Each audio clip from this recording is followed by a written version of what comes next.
Hello everyone, welcome to our channel. तो दोस्तों, आज हम बात करेंगे इंडियन अपोजिशन के one of the vibrant leaders Aam Aadmi party के राघव चड्ढा के बारे में, जिन्होंने रिसेंटली पॉलिटिकल स्विच करते हुए भारतीय जनता पार्टी ज्वाइन की है।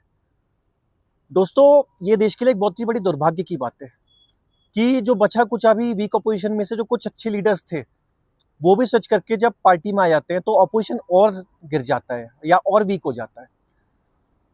ऑलरेडी राघव चड्ढा कुछ बातों पर काफ़ी रिमार्क्स फेस कर रहे हैं, जिस पर उनकी काफ़ी आलोचना भी हो रही है, जैसे कि old BJP related post delete करने को इंस्टाग्राम अकाउंट से या बाकी चैनल से।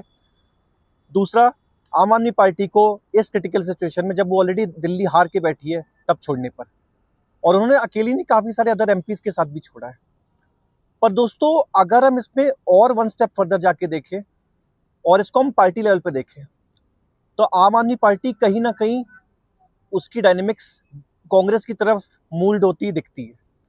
इसकी पहली एनालॉजी इस बात से देखी जा सकती है, जैसे कांग्रेस में सोनिया, राहुल या प्रियंका के सिवा कोई भी पार्टी का चेहरा नहीं बन सकता, वैसे ही आम आदमी पार्टी में भी अगर हम सोचे तो अरविंद केजरीवाल के सिवा कोई भी पार्टी का चेहरा नहीं बन सकता।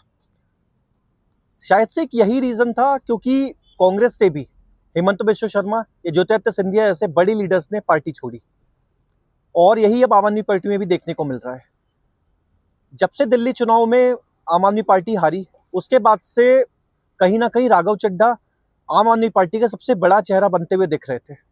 यही शायद से मुझे लगता है कि आम आदमी पार्टी की प्राइम लीडरशिप, जो कि कहीं ना कहीं जाके एंड अरविंद केजरीवाल पे होती है, उनको शायद से खा रही थी। उसी वजह से राघव चड्ढा ने ये स्टेप उठाया। ऐसे सिचुएशंस को अवॉइड करने के लिए जो सबसे पहला रूट कॉज है, जिसमें आम आदमी पार्टी वर्क कर सकती है, अगर वो चाहती है कि कांग्रेस जैसी उसकी सिचुएशन ना हो, तो उसको सबसे पहले कैडर बेस्ड पार्टी डायनेमिक्स को बनाना पड़ेगा। जब मैं कैडर बेस्ड पार्टी डायनेमिक्स की बात करता हूं, तो इसमें एक नॉर्मल कार्यकर्ता को भी वो कॉन्फिडेंस आना चाहिए कि मैं भी पार्टी के प्राइम पोस्ट पर पहुंच सकता हूं।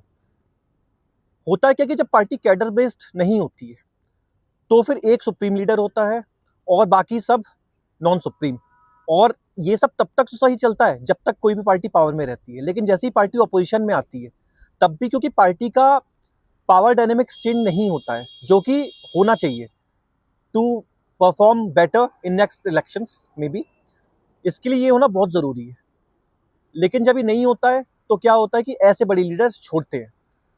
कैडर बेस्ड डायनेमिक्स का दूसरा और जो सबसे बड़ा फायदा देखने को मिलता है, जो कि किसी भी पार्टी को या किसी भी ऑर्गेनाइजेशन को लॉन्ग टर्म में काफ़ी प्रॉफिट देता है, वो ये है कि पर्टिकुलर सिचुएशन में कौन से सेट ऑफ पीपल या कौन से सेट ऑफ लीडर्स पार्टी को उस सिचुएशन से निकालने में सबसे ज़्यादा कैपेबल है, उनको प्राइम पोस्ट पे अपॉइंट किया जाए।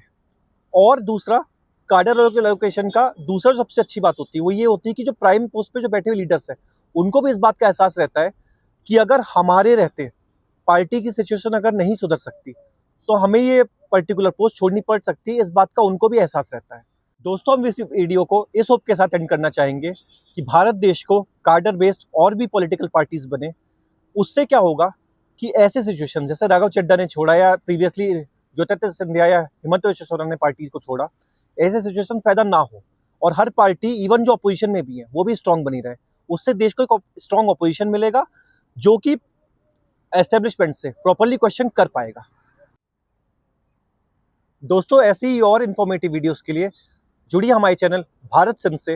We are available on YouTube and Instagram. Thank you.